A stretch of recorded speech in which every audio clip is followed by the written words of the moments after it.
Hello বন্ধুরা, আসসালামু আলাইকুম। কেমন আছেন সবাই? আজ আপনাদের সামনে নতুন একটি রেসিপি নিয়ে চলে আসলাম। আজ আপনাদের সাথে শেয়ার করব চিংড়ি মাছ দিয়ে পালং শাক রান্না করব। তো চলুন মূল ভিডিওতে চলে যাই। প্রথমে আমি শাকগুলো পরিষ্কার করে ধুয়ে নিয়েছি। এখন আমি দিয়ে দেব পরিমাণ মতো তেল, পেঁয়াজ কুচি, কাঁচামরিচ ফালি দিয়ে আমরা হালকা ভেজে নেব। এখন অ্যাড করে দেব চিংড়ি মাছ। এখানে আমি বড় চিংড়ি মাছগুলো নিয়েছি। চিংড়ি মাছটাও আমরা হালকা একটু লালচে করে ভেজে নেব। এই পর্যায়ে চিংড়ির সাথে আমরা হালকা একটু লবণ দিয়ে ভেজে নেব, তাহলে চিংড়ি মাছটা খেতে টেস্ট ভালো আসবে। কিছুক্ষণ ভেজে নেওয়ার পর এখানে অ্যাড করে দেব আদা রসুন। আদা রসুনটি গলে যাওয়া পর্যন্ত একটু ভেজে নেব।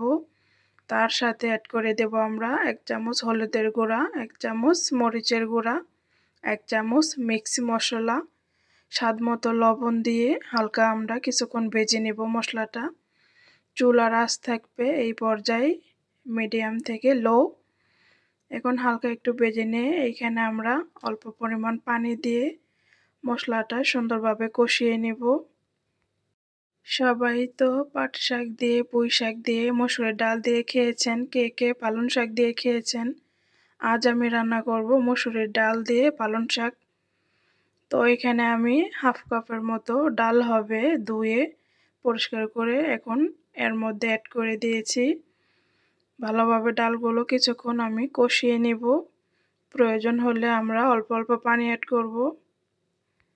কিছুক্ষণ পর পর নেড়ে দিতে হবে, নয়তো তলানিতে লেগে যেতে পারে। আলতো হাতে আমরা একটু পর পর নেড়ে দেব। বেশ কিছুক্ষণ রান্না করে নেওয়ার পর এখানে আমরা এখন অ্যাড করে দেব পালং শাকগুলো। চিংড়ি মাছ দিয়ে মসুরের ডাল দিয়ে পালং শাক অবশ্যই রান্না করে খেয়ে দেখবেন। রেসিপিটি আমি নতুন নিজেই ট্রাই করেছি, আমার কাছে খুবই ভালো লেগেছে, তাই আপনাদের সাথে শেয়ার করলাম। এখন আমি সবগুলো শাক একসাথে দিয়ে ঢেকে রান্না করব কিছুক্ষণ। মাঝে মাঝে নেড়ে দিতে হবে যেন নিচে তলানিতে লেগে না যায় শাকগুলো। উল্টে পাল্টে কিছুক্ষণ কষিয়ে নিব। আমি শাকের মধ্যে কোনো পানি অ্যাড করব না, শাক থেকে যা পানি উঠবে সেই পানি দিয়ে আজ আমি শাকটি রান্না করব, ঝোল করব না, মাখা মাখা একটি ঝোল হবে। আমার মতো শাকটি সুন্দর সবুজ কালার রাখতে চাইলে আপনারা অবশ্যই চুলার আঁচটা মিডিয়াম হাইয়ে রান্না করবেন। ফুল হাই করে দিয়ে রান্না করবেন না, বারবার ডেকে দিয়ে অনেকক্ষণ রান্না করবেন না। যখন শাক সিদ্ধ হয়ে যায়, সুন্দর মতো সিদ্ধ হয়ে যাওয়ার পর সময় মতো দেখে নামিয়ে নিতে হবে শাকগুলো। এখন আমি আপনাদেরকে সুন্দর মতো একটি প্লেটে পরিবেশন করে দেখাচ্ছি শাকগুলো। কেমন হয়েছে অবশ্যই জানাতে ভুলবেন না। আজকের রেসিপিটি ভালো লাগলে অবশ্যই লাইক, কমেন্ট, শেয়ার করে সাপোর্ট করে পাশে থাকবেন। শীতকালে শাক খেতে অনেক ভালো লাগে, অনেক ধরনের শাক পাওয়া যায়।